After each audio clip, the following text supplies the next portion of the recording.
मग हा आनंद ज्ञानोबा तुकाराम ज्ञानोबा तुकाराम ज्ञानोबा माऊली तुकाराम आपण जे करत चालतो हा आनंद कुठे नाही, हा इथंच आहे. का ते अमर आहेत, अजर अमर आहेत तरी इच्छा करतात, कारण ते नाही.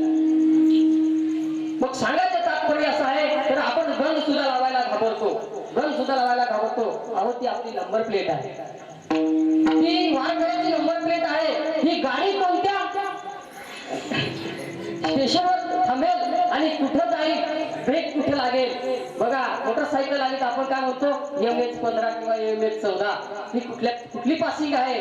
मग आपण कुठली पासिंग आहोत, कुणाला ज्ञात आहे का?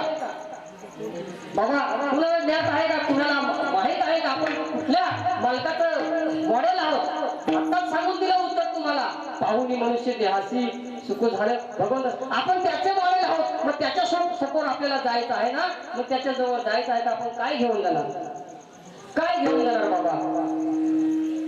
कर्म घेऊन जावं लागतं. आणि ते कर्म कुठं मिळवावं लागतं, संतांकडे जावं लागतं. संतांकडे गेल्यानंतर संत आपल्याला कुठं नेतात, भगवंतापर्यंत पाठवतात. तसं नाही जाता येत.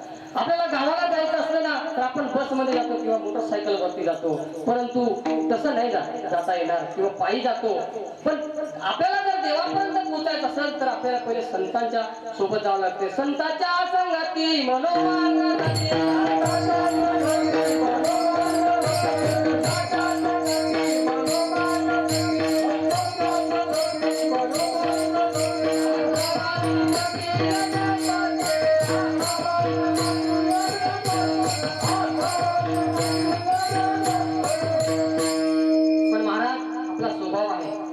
स्वभाव असा आहे. आपण काही गोष्टी काय करतो, आपल्याला ज्यावेळेस आपण वारकरी होत असतो, ज्यावेळेस